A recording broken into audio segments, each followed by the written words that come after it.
Listen to this story about the evil in this land. You can't go on ignoring it once you understand.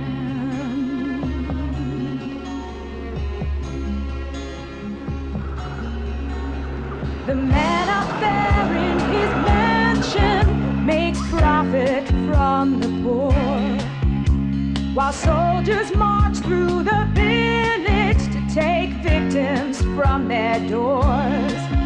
Won't you take a look around you? We have to make a stand against the island of the bloody plantation. A new world is waiting. It's you and me. Let's get away. Welcome to Where Is My Mind, a podcast where we talk fascinating films and cry over broken coconuts. I'm an oddly trained spider. Yes, you are. For this episode, we have to take a stand against the island of the bloody plantation. Because, Parker, a new world is waiting. It's you and me. Let's get away from the island of the bloody plantation. Brian? You need to be shot. Lined up, back of the head, and shot. Not even a question. Just finally fucking do it. We're talking about The Island of the Bloody Plantation from 1983, directed by Kurt Raab, starring lots of Fassbinder people, which is very interesting. And it follows these group of pseudo-Nazis on this island in the Philippines, running a prison just for like women and people, and one of the prisoners conspires with the guards to plan an escape. So it's a strange movie. We'll say that.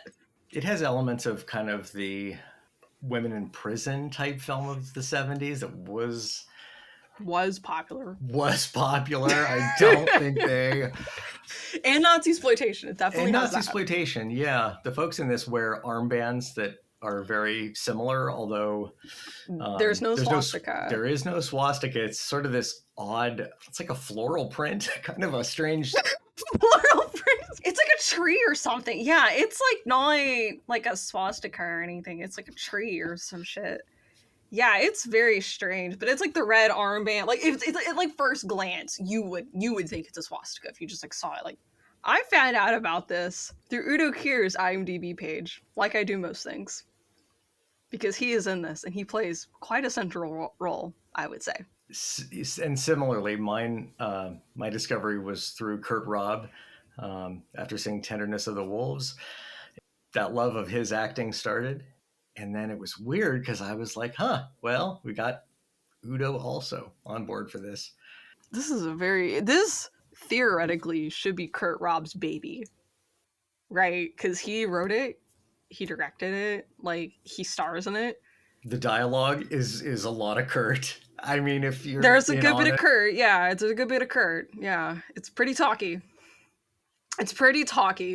Yeah, like it should have been his baby, but it didn't really turn out that way because at least they knew what it was. There was some self-awareness that this is just an exploitation movie about 5 years too late, Let's make the money while we can so we can do the fun project that has higher aspirations. And that never happened. That didn't happen. No, did not happen. But I kind of want to spend a good bit of this episode talking about a little bit about Kurt Raab because me and you know him like well enough as far as like Fassbinder's collaborators, friends, etc., what have you. He's not usually as prominent as some other players in his productions, at least on screen. No, I mean, I think some of his just visual look and his acting ability is quality to Fassbinder's films. And he rarely upstages people unless it always feels very scheduled. When you have a Kurt Raab appearance in Fassbinder, the dynamic changes as soon as he enters the room, really of almost any scene. Fassbinder only used him, I think sparingly. I don't think it was ever a time where he gave him, as a fan of Kurt Raab's, like gave him fan service or more than Fassbender Fan ever did. service. Yeah, I could use a film with 40 minutes of Kurt Raab, and Fassbender's like, no, he's going to get 10. And That's it's going to fair. be well placed. It's going to be enough. Yeah, Rayner's stingy. I mean, it just With everyone. with yeah. everyone. I mean, maybe like Marguerite Christensen. Maybe there are some folks that I guess he let kind of indulge. For sure. Oh, he totally let Margaret. And I'm not going to say it's like he let people who he was actually actively sleeping with have more screen time, but let's just be honest here. Like, That's an accusation. That's a very strong accusation, but there's probably a good bit of truth to it. There might be some meat on that bone. Yeah. And Kurt, complicated relationship with Fassbender, and I don't think the love came true on Fassbender's side of it, and Kurt probably suffered for some of that. Unfortunate place to... It's sad, very sad. But Kurt did a lot of like set design for Fassbender as well, right? Yes. Like it wasn't just in front of the camera he was doing stuff. It was a lot of behind the scenes stuff as well. He seems like a very interesting person. I guess part of my research for this, quote unquote, doesn't feel like research when the person you're going to be talking to already knows everything. Oh, well, I mean... Compliment. Part of that is like we're really, we have to credit Adriana Gober for her article through Split Tooth Media. Thank you. I love you. She lent me a couple of excerpts and interview from the DVD release Blood Plantation got like 20 something years ago. Guys, it's time for an American release. It's time. Do it while Udo Kier is still alive, please. That would be nice. I beg you. But yeah, Adriana, thank you. We're going to link her article in show notes because I don't want to take credit for literally anything. Yeah. And her article was so informative for us because, again, getting information on this film is... There's no information out there. There's jack shit out there. There's nothing. Like, even she told me, she was like, dude, there's next to nothing out there on this film because no one talks about it. Like, it's a lot like with some of the Schlanzy. It's like his films anyways, it's like, okay, people are either dead or they're just like, they just don't talk about it. Also, if it was a huge success, there would be more documentation preserved. There would be more resources, and for this there is not, which is unfortunate. But a quick note: we're going to put this onto our YouTube channel. So if anybody wants to watch this film, it's tough to come by. It's so weird. So Adriana also gave us myself, and then I shared with you also the documentary on Kurt Raab's life, which is a really difficult watch. Sehnsucht nach Sodom. Yes. Or Yearning for Sodom. I don't think I was in like the right head state watching it, but if you can find it, it's a good descriptor of his life. It's filmed like the year he died. Unfortunately, Kurt Raab did pass away very young from AIDS because this is the 1980s. He passed away in 86, 87.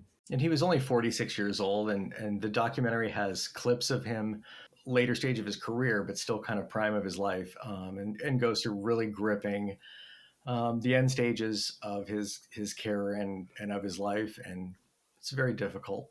It's so personal. It's made by like his like friend / caretaker, and it seems really well done and heartfelt. It's a tribute to him almost. It is. Excuse me. It's not all just look at Kurt while he's fucking dying. There's a lot of, again, having those performances from his younger self really helps. Kind of, see who he was, and they do talk about his career a bit. Probably the largest gift he could really give regarding awareness at that time. Oh, yeah. We've talked about it before here. AIDS documentation was not great. It still isn't great. We do have some sanctuary in this movie with Udo. Yes. I think he's the dreamy factor for you. You get to see his ass. So, yeah, we all love Udo, this established. However, the dubbing on Udo's voice... So bad. so bad. You know, you can always say like, oh, I don't prefer a dub track, etc. Fine. I don't mind It's- dubs because I'm so used to it, right? Yeah, but this is like high pitched. It's bad. Like he's 10. He's like a squeaker kind of thing. Okay, that's a stretch. But like, yeah, it's like, dude, he's like, guys, he's like, it's so weird to think that like he was almost 40 when he got his, by the time this came out, because I'm assuming he's supposed to be playing someone much younger, but he looks it, so it doesn't matter. It's so strange. You learn to love it within about 15 minutes. You just accept and Shut then up. you No, kind of go. not this one. No? Did it just stick out like a sore thumb the whole To way me, through? it did. Okay. Well, it really pains me when like you can tell they're speaking English. Like you can read their lips and they're lining up with the dub like perfectly, and I'm like, oh fuck, they're speaking. I'm like, oh fuck, they made them speak English on set because some of these actors, you can tell they're speaking German or something else, right? I'm assuming a lot of this production they spoke English because that would have been the common language between the Filipinos and the Germans. Sure. So I'm assuming that's like just the language they used, and then they dubbed it over for German and international releases. I'm assuming that's what happened. Yeah, because it's the English dub over top of English with a totally different voice actor. Brother, So it's like, oh brother, it's like in Suspiria where Udo's in it for like 3 minutes, and like he was having his lines fed to him by Argento, who was like just off screen. So like you can read his lips and like tell he's speaking English. But I've seen Suspiria so many times that it's kind of like it just doesn't bother me as much. yeah, you can roll I'm with it kind of in like, short bursts. I'm used to it. I'm like, whatever. And it's not like Blood for Dracula or Flesh for Frankenstein where it would be like hearsay. Or no, not hearsay. Whatever the fuck it is. Treason. I mean, this is an odd role for It's like Udo is like, I think what throws me off is he's kind of stuck amidst this proto-fascist, whatever, crypto-Nazi people. Like he's obviously not happy about the situation on the island, He's fully complicit. but he's also really complicit because he's Fully like not complicit. trying to get on a boat and get the hell out of there. So it's odd. The first part of the movie, he's just kind of hanging out and Eye candy. Sweaty eye candy in that tan jumpsuit. it's the short hair too, because he has like a shaved kind of haircut going. I don't, but like, It's it's fine. well, we've both seen My Own Private Idaho, dude. We're fine. Yeah. Like, it's okay. Yeah. Like, I'm like, that I'm used to. That like doesn't bother me. It's just, it's very strange. He's like almost a good guy in this, which like you just don't see often. He does get a little bit of range to. He's more leaning towards positive, which is like you don't get from him very often.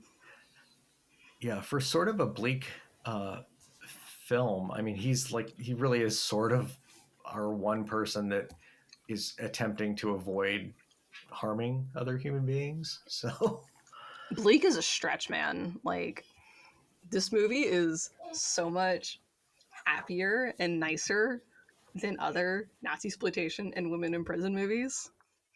This is like cotton candy compared to some. There's weird shit in this. Just the first trust me. 5 seconds of the film with 2 random people just getting shot in the water Oh, with a rifle, so we're gonna. that does okay. set the tone. Does it deliver later? Not really. I have a story about that. I have a story. Did you watch? So okay, for the DVD release of this, producer / co-star Peter Kern did like an interview about the film. So it's like 25 minutes of just him talking about this movie. It's pretty good actually. He said the whole reason for that scene was like right before they left Germany to go shoot. A magazine called him and said, "Hey, we had a contest and we had 2 girls win and it said they're going to be like in a movie. So like can you fit them into your movie?" So that's like literally the only reason they're in Island of the Bloody Plantation. I mean, it's a cool start. It's like cool. He was like, "I'm just going to do this."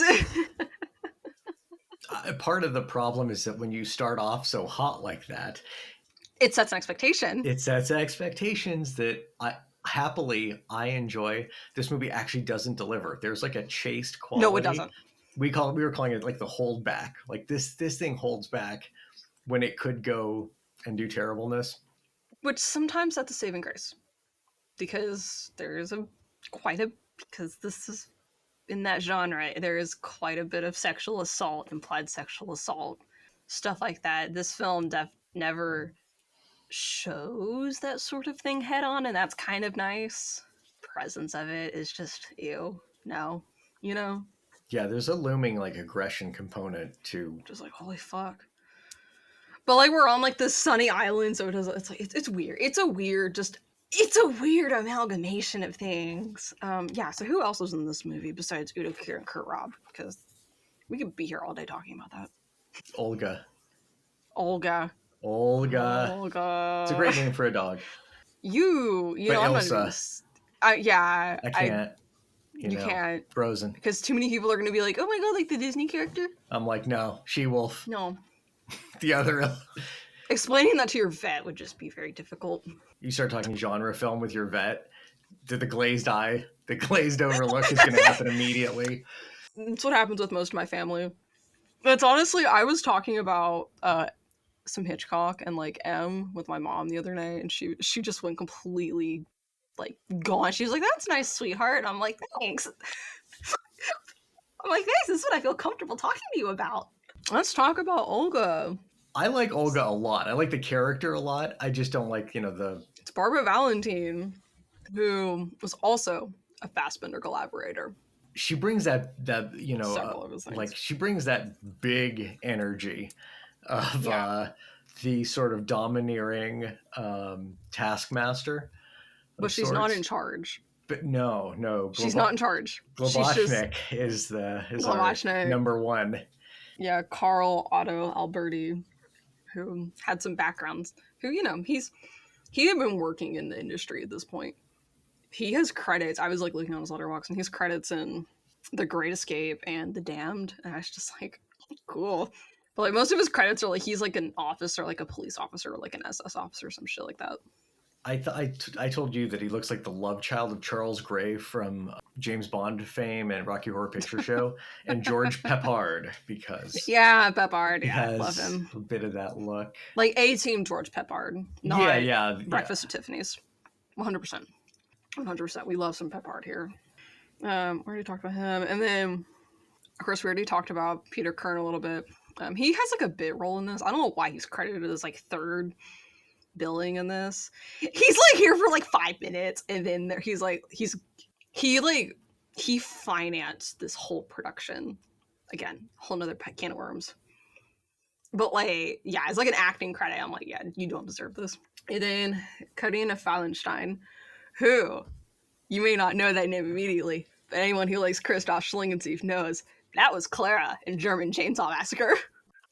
I didn't recognize her. It's important that everybody watches German Chainsaw Massacre. That's like the Schling I say you start with, because it is, that whole German trilogy is semi-easy to find on effed up movies. It's on there.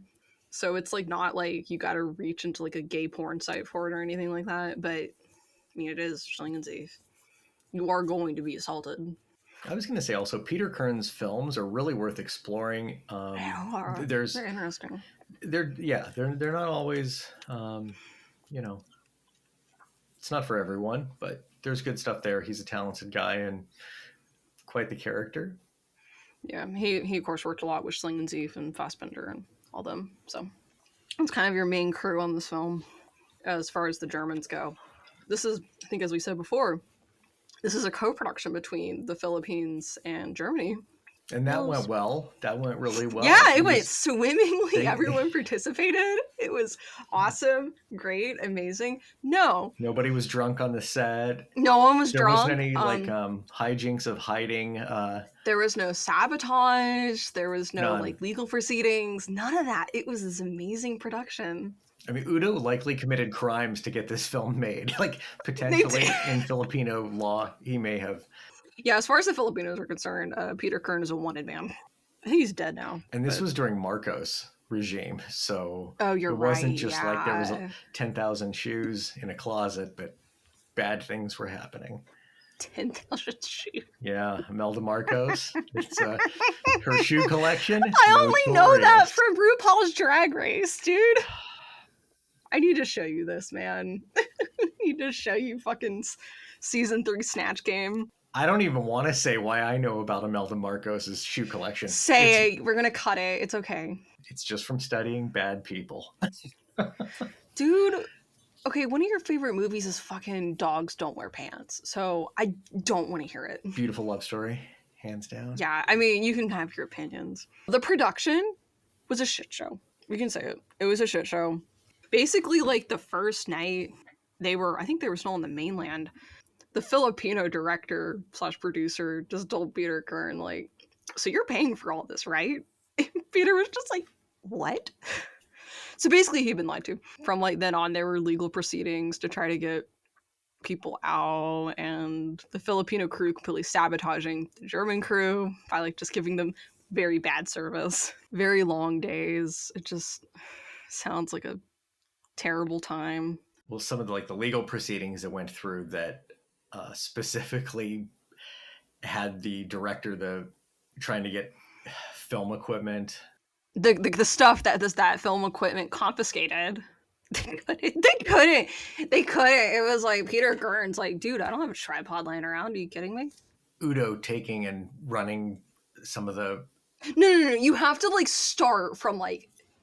No, you have to like start from the beginning of the story. You can't just say that. It's like basically the director, that Filipino director, did have the film and the negatives confiscated in like this hotel room. They had Barbara Valentin kind of sweet talk him a little bit and be like, you know, it'd be a shame if like this like film like got damaged. And like, so while they're talking, Udo slips in this two-way hotel room, gets the film and replaces it with a bag of rocks. Literally a box of rocks. They were like giving him drinks, you know. Yeah. Schmoozing Like they were up. like, yeah. Because apparently Barbara Valentin quite the character. And it worked because we have the film. So we watched this, maybe a year ago together? What did you think of it when you first watched it? I'm just so curious.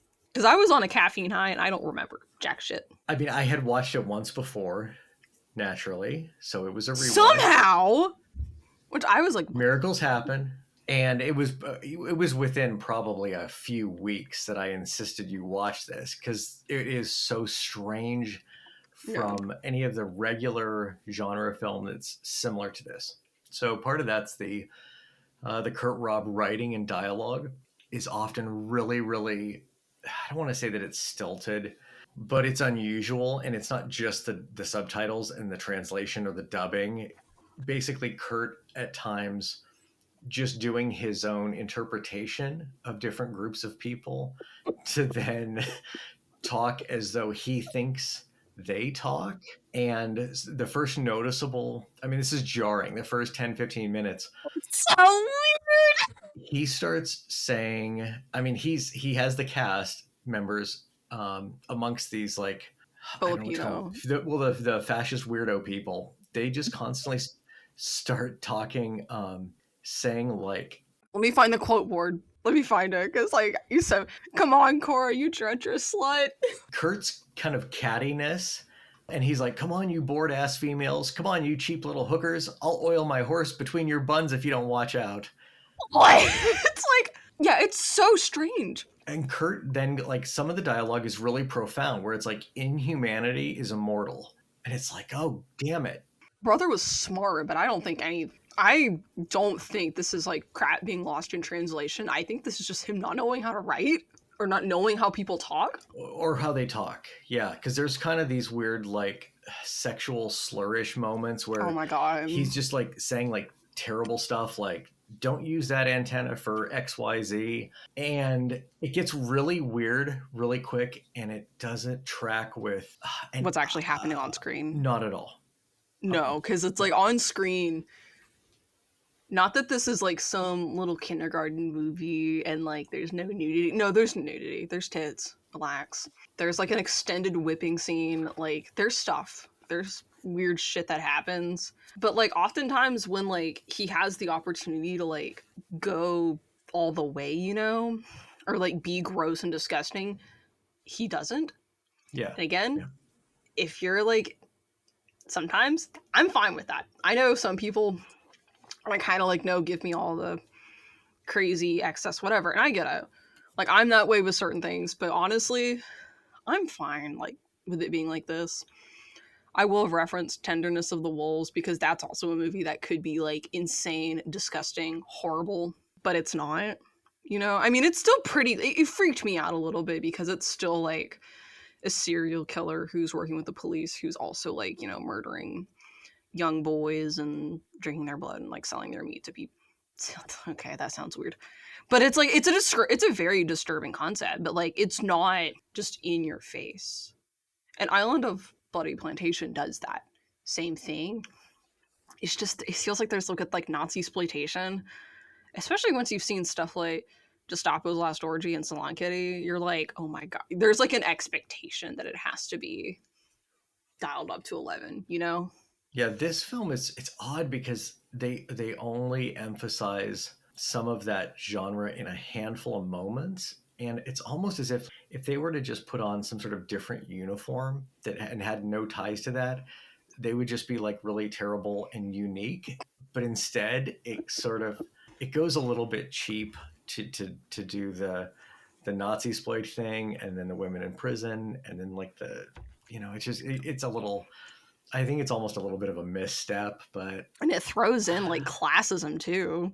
Like I think it's inherent with like Nazi exploitation that there's a little bit of that upper rich, upper class, you know, fancy whatever. But like it feels very strange here. yeah, Globachnik sort of embodies that because he's, you know, your number one sort of ruler of this gang of misfits. Mm-hmm. But yeah, a few quotes. I mean, one that stood out specifically to me was like, "You've been beating her," when Udo's being ordered to beat and to whip Cora, yeah. He goes, "You've been beating her all along. All you're doing now is changing whips." That's so weird. That's odd. That's not how straight sex works. That's not how it works, man. I'm like, okay, Kurt Raab never had sex with a woman. Got it. Sorry, man.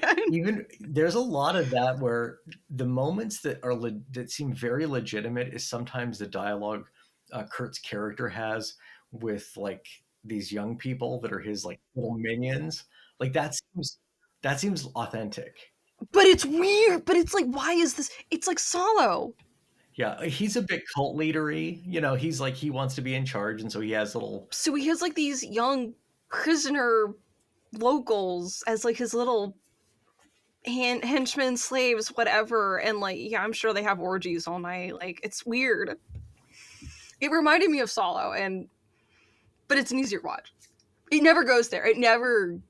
I mean, I've heard people say what happens in Solo isn't actually that bad because you don't see it on screen. Dude, they eat shit. Okay, like for an extended period of time, they eat shit in that movie. I think it's earned its reputation as a controversial and hard to watch movie. This, not so much. Yeah, this plays out like an afternoon melodrama, but it's just like scary because you don't know. You always just the whole thing is like always teeters on the edge of you're going to see something crazy, but you actually never do until a spider. Oh, the spider. Childhood trauma. So, okay. One of the plots for the girls to like escape, they find a rotten coconut and they put like a spider in it and they set it down next to one of the guards, and then the spider goes and bites this fucker, which like they clearly have like a spider just crawling up this actor, and that freaked me out because but they don't cut away. It keeps crawling and it keeps crawling his ear, and I'm like, no, thank you. And then yeah, it bites him. You know, they're kind of like, oh shit, he's been bitten by a spider. But like, it takes a few days for like this wound to like quote unquote heal. And then like, yeah, just like kind of like in the last 20 minutes, they're like trying to find this poor fucker. And then they just find like a bunch of spider eggs had been nested inside of him. And like they've sprouted and he's blue. He's all bloated and completely blue. Yeah, it's like that's like the one time in the film they kind of go for it. With his eyes open. It's very upsetting. But it looks amazing. The effects are good. It's like shocking. I was like, wow, okay, this is actually kind of decent compared to everything else that's going on.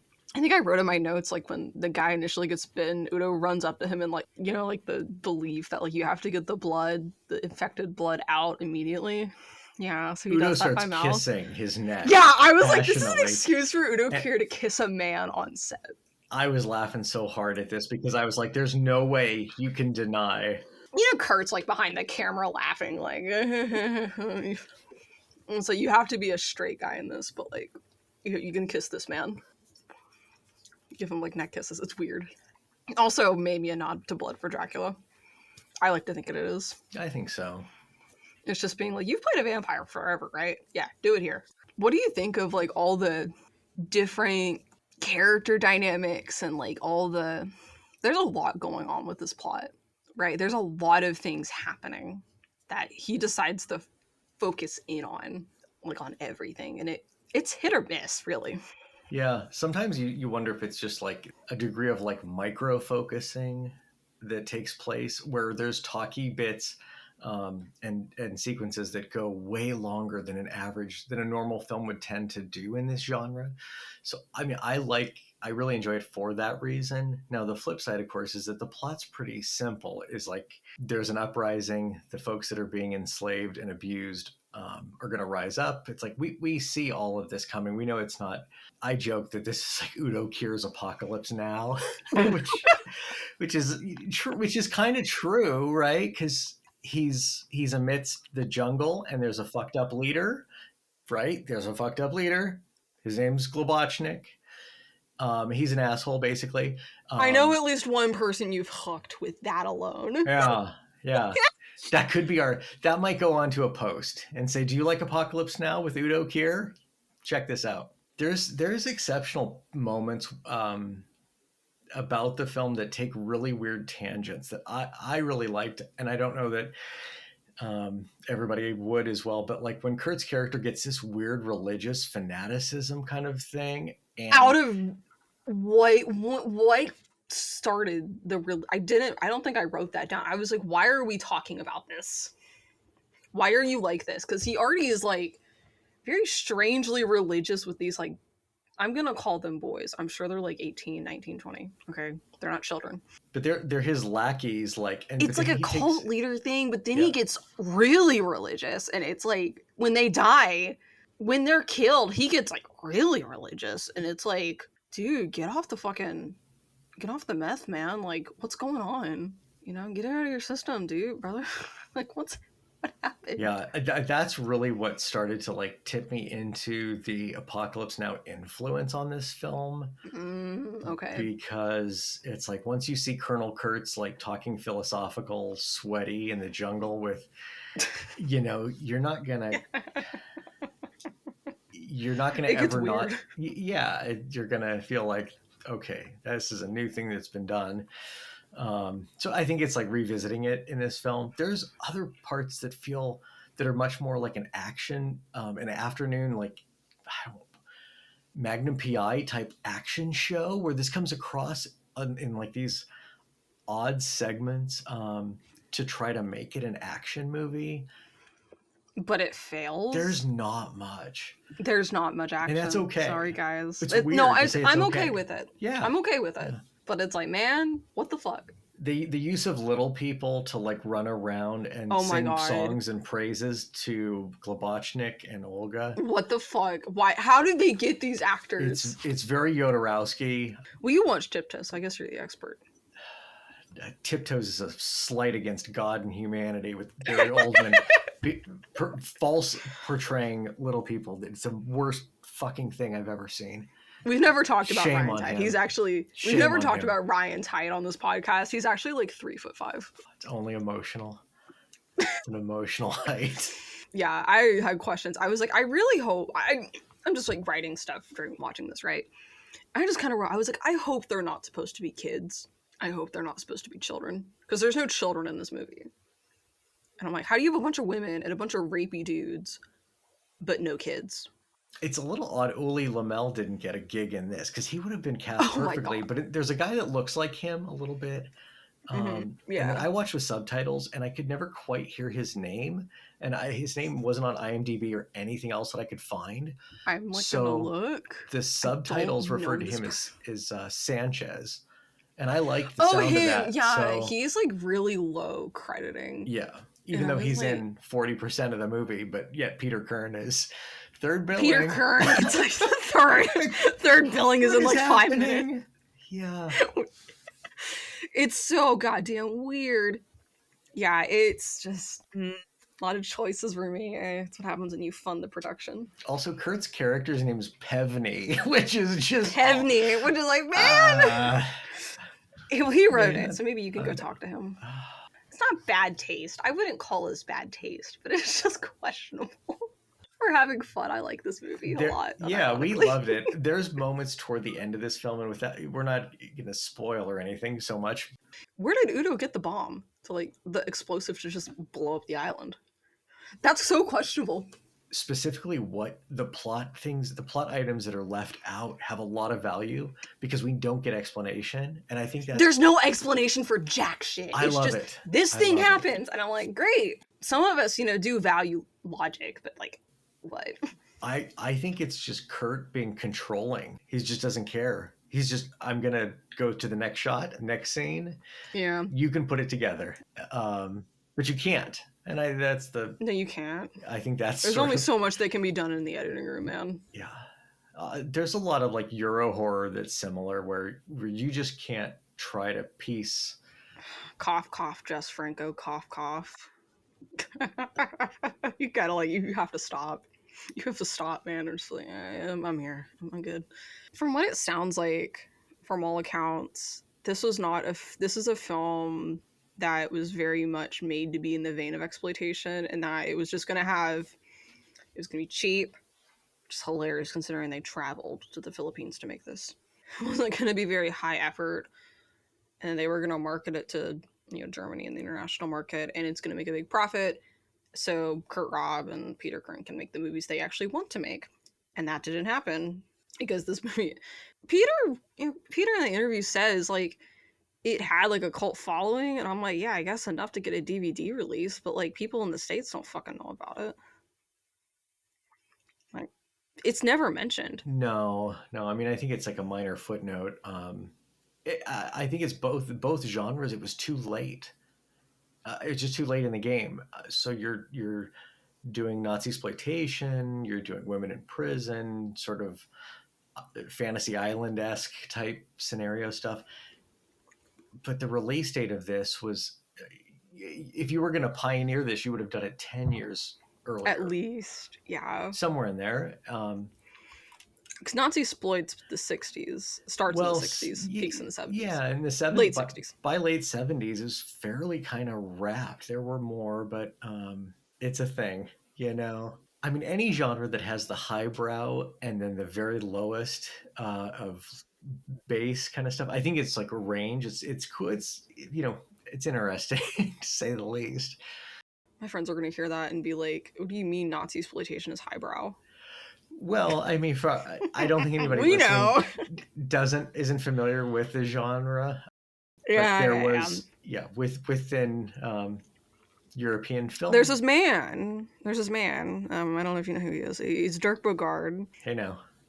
He was in a movie. Yes. Yeah. So The Damned. And then the movie name escapes me. Night Porter. It could be the Night Porter. Yeah, it could be that. One of the finest films. And it's amazing and perfect. But also, at times, awkward. There are bits that are not palatable. Yeah, it happens. But it also may have occurred. So I think there's a degree of honesty in some of that film. All right, you kinky bitch. Well, it's just we don't get any Helmut Berger, so that's The Damned. Unfortunately, no Helmut Berger in drag for anyone who was looking forward to that this weekend. I think Salon Kitty still lives right in the middle. It's not quite too classy. Fantastic. It's not quite terrible either. Well, it's Tinto Brass, and you're kind of there for eye candy. I still need to watch Caligula Uncut. Sit my ass down for 3 hours and just watch something. Well, you'd have to be able to like figure out what's new that I didn't see before. Even just it's been almost a year since I've seen Caligula. Yeah, almost. But like, I remember I was in such a weird mood after watching that, like front to back. Yeah, you wanted to watch it like fairly bad too. I was like, all right, fuck it, let's watch it.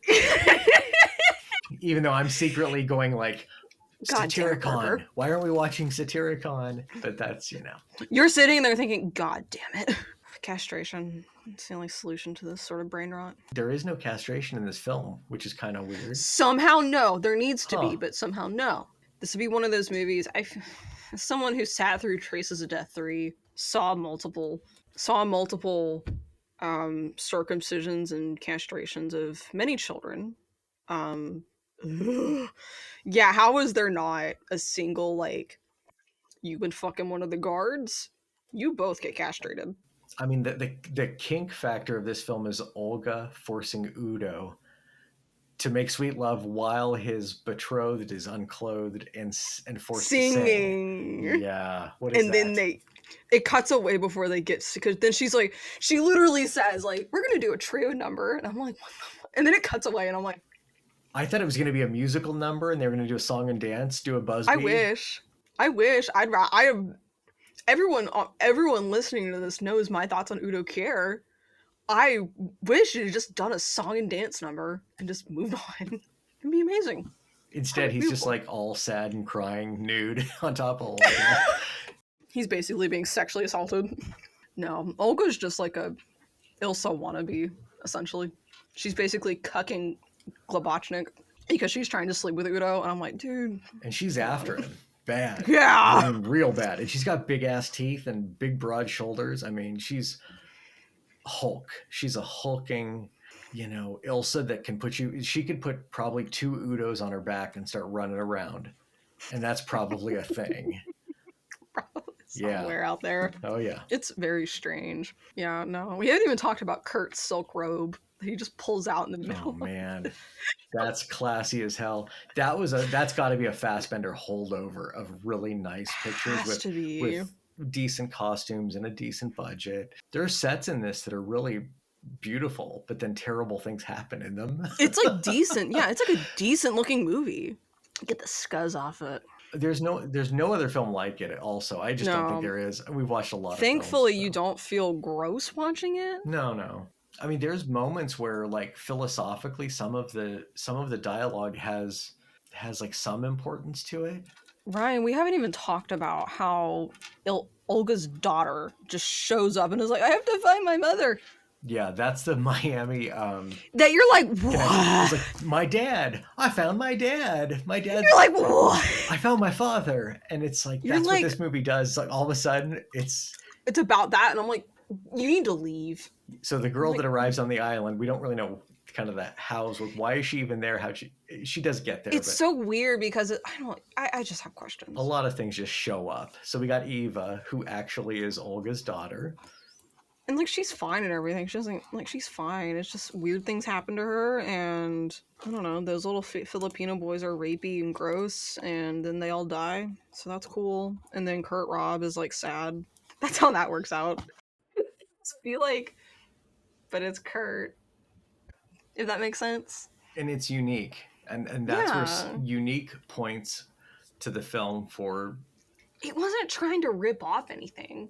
Like, it very much was in a genre, but it wasn't trying to, like, rip off, like, another film, you know? There's probably a good reason for this, but, like, no one had really tried to mesh these Nazi exploitation and women in prison. No one had really, at least not like this, and taken it on an island in the middle of buttfuck nowhere and used locals. At least up to this point, maybe no one had done that. And maybe it doesn't work, to be completely clear and honest. It's at least original. Yeah. A box office bomb can be authentic.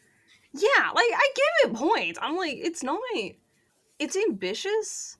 I mean, of course we did talk about this, you know, kind of being like a seed for Raab and Kern to, you know, produce more films and actually make things they wanted to make. And this was just kind of like, this was intended to be a cash grab. But, like, there's like a sense of, like, all, like, the cast stories from Kern, and there's a Raab excerpt that he wrote in his book, I believe.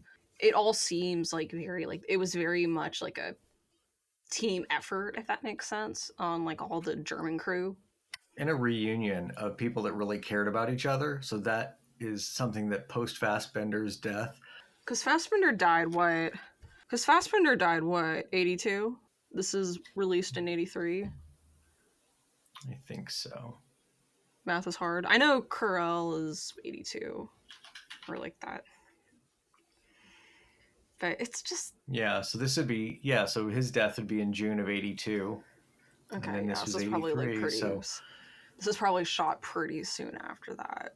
And it has a degree of remembrance of their lives when they were working with him, even though it's not overt in the film or anything. No, it doesn't. Well, it's also like it doesn't try to be like part of a style of film that died with Fassbinder. And some of the folks weren't gonna break from him either. So these are only some of the people that felt confident to continue. Yeah. Well, but I think they all ended up working with Schlingensief at some point. So True. It's okay. I'm not like it's okay. It's fine. That's a little bit later down the line. That's a couple years later. But like, I'm not this. Yeah, it's a reunion. I mean, the difference being is Kurt is no Schlingensief. It's not a madcap. Yeah. Scatological warfare attack on the audience, trying to get you to vomit and hate everybody around you. It's not trying to do that. I just love this stupid little movie. Mm-hmm. Sometimes when you want to watch Nazi exploitation, you just get really grossed out really quickly. And like this doesn't do that. I think just between that and like knowing everyone on the set of this film was like really close, it kind of like just makes me very happy. I think it's more of that than anything. Yeah, once in a while there's just a film that you know that somebody's obviously making this with a lot of love, and it's going to be still a hot mess in moments. Kurt seemed to indicate a fair bit of that, of being kind of just sick and ill and exhausted while he's making this film. Ultimately he just pushed forward, and it's a miracle that this was finished and completed. So we're watching something that could have easily been just a giant mess. Oh shit! They made this like before. Looking at the Raab quotation, they like made this right before Fassbinder died. Like they finished in May, like late May '82. Like so, it's like right before he died. You have to wonder what his thoughts were in the production of. He would have been in the know. It's not as if all these folks wouldn't have probably communicated, especially Peter Kern, but yeah, totally, because he's like handling all the financial stuff. Yeah, they had to have known. He never mentions that. Like he kind of mentions Fassbinder a little bit at the beginning, being like, "This is the kind of style of cinema I'm like, around," and blah blah blah blah blah. But he never like really talks about Fassbinder after that. It's very strange. There's part of me that always wonders if Kurt really pushed to make this project to not just prove that he could obviously continue acting, but that he could continue creating and directing and writing, and that perhaps in some way that was to show Fassbinder, I can do without, I can do my own thing. Was Tenderness of Wolves not enough for you? It's the most perfect role for Kurt. It is. It's so bad. So gross. Adriana had sent me and as well you links to some of his other roles. They're very small roles. They're very, very small. Now we did watch the Ghost. That's so weird, dude. Okay, sorry guys. I couldn't latch onto that mostly because the audio was out of sync and the subtitles were out of sync with the audio. So you have three things going on at once. But you have Kurt on screen. You do, and you haven't tried to shit in a cup. So all good for an extended period of time as well. Extended period, nothing happens, but like. Yeah. You're like, oh my god, you need to stop. Get off. But he's committed. He's committed to the bit. So I'm not like frustrated. They get weirder. They get much significantly stranger, but he's his own thing. You've just healed from Schlingensief. You can't do another strange German director. No, I spent too long of my life talking about Schlingensief. All right, Parker, what picks do you have this week? All right, kids. First one. I don't know if anyone follows me on Letterboxd. Probably noticed that there was a good streak where I just logged Jackie Chan movies. There was a screening of Rumble in the Bronx in town that I went to. Very fun. Do recommend that movie. Not one of my picks. I'm gonna recommend the inferior but still a good time movie, City Hunter. Interesting. Which I know is like not one people reach for. It completely madcap and crazy and really stupid. But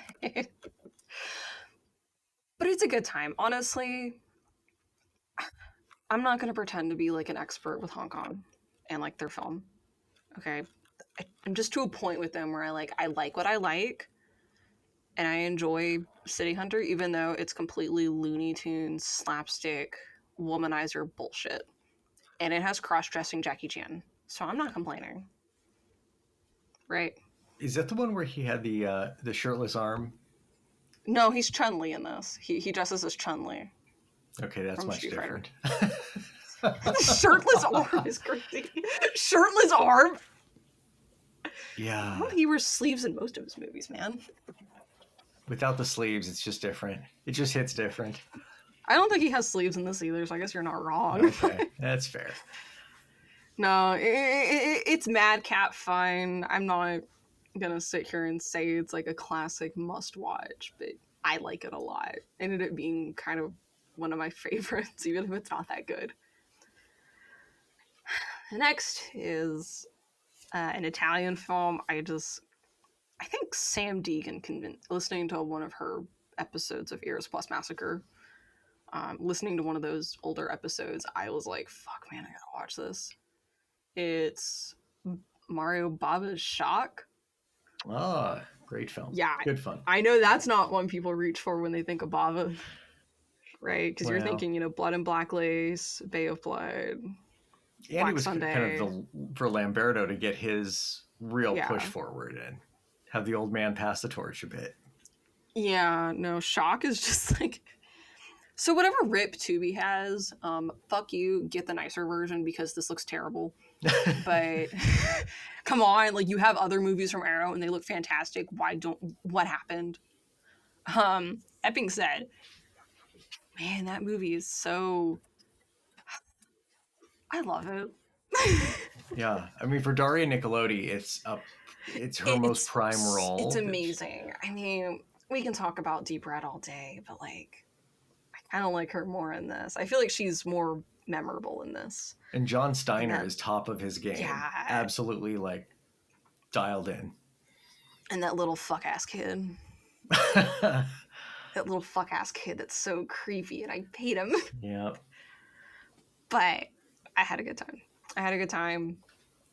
Definitely something that I can totally see where, like, it's probably going to become one of those movies that, like, I'm just going to rewatch over and over and over and, like, continue to enjoy it more the more I watch it. It's probably going to be one of those. I hope so. I can always feel it in my stomach, That makes any sense? Yeah, there's a degree of, like, creepy, weird stuff, especially involving, like, piano at one point. There's just a lot going on in that movie that's very enjoyable and yes. Different. It's a very different film. Yes. The final pick, this may piss you off. I don't care. I think you guys all know I got that.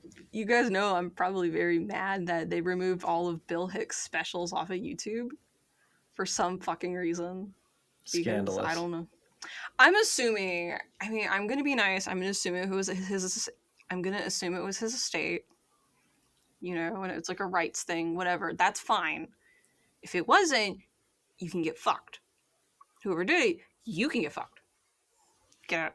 You don't deserve to. You deserve to be killed. That being said, so I did recently buy a DVD with a bunch of his specials because I just want to have it on demand whenever the fuck I want, like any other physical medium. But the one I could not find on disc, at least not immediately, was Sane Man. So I had to dig around a little bit and find it. I eventually did, and I can't remember. I genuinely don't remember if I've seen this before or not. I put it as a rewatch because I recognized a lot of, like, the scenes and the bits. But, like, Sane Man's good. It's like, he's not quite as acerbic as he would be. Like, even in, like, something like Relentless. Like, he's not quite as developed, but he's definitely getting there, You can definitely... I wouldn't call him top of his game, but he's definitely approaching, like, just on the cusp of, like, stardom, if you will. And was that some of his last special before passing? No. Okay. No, this is one of his... This is 89, so it's one of his early... It's like it was his first tape special. Okay. And then, yeah, he did some, like, One Night Stand, and then Relentless, and then Revelations. And he didn't have it was, like, right before he had an album put out. He had his first album put out, so. Yeah, Bill's would comedy has recommend. generally stood the test of time and sometimes a bit more Unfortunately. relevant than it should be. Unfortunately. A little bit more relevant. I remember watching him as a teenager and just being like, holy fuck. Being completely blown away. So, it's like, for someone, like, who comes off as, like, I know a lot of people are like, he comes off as so negative. I don't think he was that, like, an offstage. I think he was, like, a very optimistic person. He was just sick of dumbasses. If that makes any sense. It was a little bit of a front, a persona on stage to kind of vent out that anger he had towards the system, if that makes any sense. But I found that, I remember first, finding that in high school and finding it very comforting. So it's something if you haven't seen Sandman or literally any of his specials, please go watch. I beg you. Please, please, please. Like, I will have you at my house and we can watch together. Like, please watch these things. Holy crap. So, yeah. What are your picks?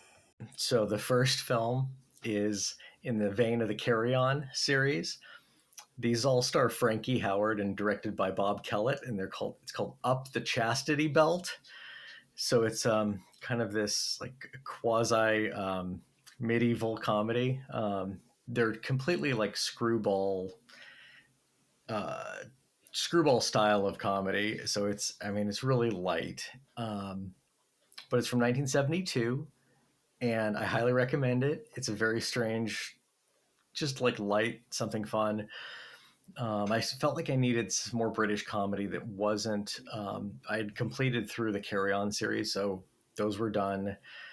And Frankie Howard is just kind of this odd actor that, for some reason, he can break fourth wall constantly, and you just feel like you're like with him in on the jokes and so on. So, yeah, he plays Sir Lurk a lot. It's God. hokey stuff. The second film I chose was from Vinegar Syndrome called Side Roads. And this is a Bill Bordy film. He only made a few. It's just it's tough to really describe a whole lot of this film. It's about 30 different plot twists.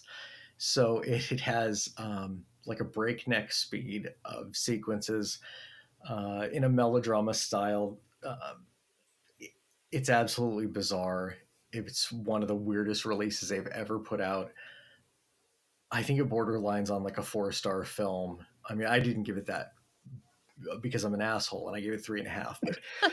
But any like person that enjoys fun, if you like to have fun, this is a positive experience. It's wonderful. So it did. Very bad rating system. I do. It's so like you've never explained it to me, and I'm just like, no, and I'm just like, I'm just assuming you hate everything and that you're being nice. I just don't even know what I think. The ratings are kind of terrible anyway. The whole idea of it's a bad idea. Yeah, I've had to kind of. So what's a 5-star? What's a perfect thing? I don't know. I don't do 5 stars particularly. Something that makes you come and shit your pants at the same time, dude. That's what a perfect. So that'd be a transformative experience with potentially a religious component, like an epiphany of sorts. That's a 4-star experience, not 5. That's a 4. Because you've left no room for anything better, and that's where 5 lives. So 4 is that, and I do have 4-star films. This is you have plenty. No, that's like it's like 2.5. It's like 2. Yeah, like that's kind of where you live. Yeah. It's like so rare for you to give like a really low or really high rating. Whereas like I'm like I always give like middling or like really high ratings to things I maybe shouldn't. As an optimist, we tend not to do these 1/2-star, 1-star, 1.5 business. That's you. I don't do those much because I find the good. I rate it out of 10 and then convert it. That's interesting. It's math. Yeah, it's math, baby. It makes it easier because stars are like positive. But I also like it's hard for me to hate something, to be completely fair. So the last pick, this one broke me. And I mean, like, I was crying for about 20 minutes. Like, legitimately, Why do man I know? tears. Why do I already know what you picked? Um, Is it what I think it is? it's called Resonator. Never mind. Okay. This is about, it's directed and starring and made by a lady named Alison Tavel. And her dad was killed in a car accident when I think she was like 10 weeks old. So she Oh. never got to meet him or know him. And in the attic of like her grandmother's house and so forth was all kinds of like music equipment. And she, it's sort of her discovery of who her father was, who was an incredibly talented, borderline genius creator of a synthesizer called the Resonator, and he made other products and so forth. But his whole life was cut short very like abruptly in his late 30s, and that's a moving story in and of itself. Somebody's sort of discovery of a loved one in that capacity, and just having not having a father in that case, discovering him. What changes everything, of course, is that all of the positive stuff was that Peter Gabriel invested in the company and had Oh shit. versions of it. So it almost took off. But as it was in the Oh, wow. process, he took these demonstration units and they all failed. They all didn't work. And so Allison's sad. thing was to find all this stuff, get it to people that are talented, and she effectively sort of gets them back working again. And then she takes them to like a music conference and so forth and to show other people. And they often would like break down, or it just wouldn't work the way it's supposed to work. And I think what really got me on this documentary is like, of course it's moving, but her mission also was to see like the truth of her father. And in that, she discovered that he was terribly abusive, Oh, and that he was yeah. going through all kinds of depression and had been abused himself, emotionally and stuff. So she found out all kinds of darkness within her own father. And ultimately, the car accident was probably likely a suicide with alcohol involved. So it That's gets depressing. even more heavy. Yeah, finding like family skeletons is always just this terrible stomach pit feeling, like every single time, no matter what it is. And You're her just whole life, she was sheltered. Her mom knew all the truth of everything, of course, oh my and god, never yeah, that's even worse. and never shared all of this, of course, because like what good would it do? And then the part that started to break me is like, ugh. You getting emotional? It's okay. Dude, my grandmother's in hospice. It's okay. So there was letters like, Crying makes you dehydrated. it's just allergies, right? Yes, I'm sure. Right. Yes, So yes, sure. yes. Hannah's literally like a room and a half away, and she's like, what? God, I was like, God. I'm like, so Ugh. you're trying not to like break down emotionally, and like you just They do not care. They literally they will care. lick the tears off your face and be like, now give me stuff. Let's have a tastes nice. snuggle. So Allison finds she's given letters from her mom that were all addressed to her. And he had been writing many letters. That's sad. That's really sad. You don't have to sit anymore. That's like really sad. That would be like if I found letters to, like from like my grandfather. I'd be like, holy shit. Or like my dad or something. I'd be like, oh my god. It's absolutely bizarre. This is terrible. Yep. Oh yeah, god, but it's beautiful. wonderful. That's, I mean, it's a really yeah, it's special like it's tale. good. Yeah, it's like a good it's a good kind of hurt. Yep. If that makes sense. Yeah. No. Okay. I have to check that out, man. And she works for she handles a lot of the tour stuff for Grace Potter, who's I guess somewhat of a famous musician. I'm not familiar with the music, but tours and does all that stuff. So yeah, she sits down with Grace to read them, and it's just harrowing. It's like, oh my god, this is so tough, but special. Like, what movie does this? Yeah, as far as a documentary goes, it's like, whoa, this is really really unique because I honest to God was like, as a synthesizer music equipment nerd of sorts, like I'm expecting this. We found his old cool stuff. It's really special. We're gonna have these folks repair it, and then it gets used in a song or whatever else. No. And instead, Resonator is this just we're gonna rip your heart out and Ooh. make music with it. That's dude. All right. Well, I'm glad you had a cathartic experience. Do you want to tell the class what the next episode is? Okay. What is it? What the fuck is going on? Kimmy is killing it. She is killing that bone. Are those like your neighbors or something? No, it's her with a bone, man. Oh my god. So it's hardwood. Okay, so hardwood plus plastic bone. Yeah. But she can grind, dude. Oh my god, like yeah, I'm sure. And it's loud. Like it is when she gets going, it's loud. Really? It's loud. Kim. All right. So the next film we're going to cover is from 2001. It's called Terrorama, directed by Edwin Brianin. And this could be a make or break film. I hope we can cover this film. What do you mean you hope? You picked it, damn it. It's going to be challenging. I think it's going to be different than anything we've covered before, although United Trash is sort of in some of the same camp, but this is... God. There's a lot of... I guess I would refer to call it as like edgy for the time period, trying to be more as controversial as it possibly can be. Oh.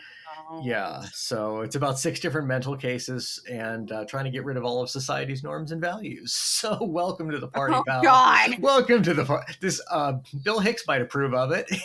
Maybe. Uncle Bill might have said. Maybe, yeah. He's probably looking down like, yeah, let's do this. I mean, Bill Hicks did say, yeah, once this AIDS crisis is over, people are going to be fucking in the streets. So he was good enough to be on a Tool album, and nobody else was. So hallowed ground.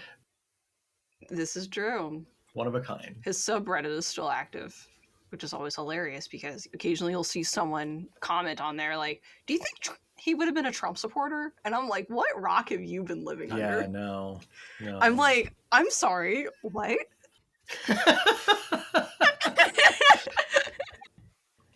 Are you gonna make me want to kill myself with Terrorama?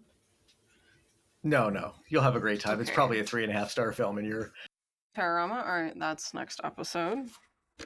Yes, there's an exclamation point in that. We have a blog spot. That's fine. I try to update that every month. I almost did not update it last month, and I was very mad at myself. I think the latest article is about M from 1931 because there's a silent movie showing down here, and I was told you can write about serial killers if you want, and I was like, great! Let's talk about child murder and paranoia and fascism. 3 things I like. So that's up. That's linked in show notes. We also have a Discord. I'm highly considering just making that link public.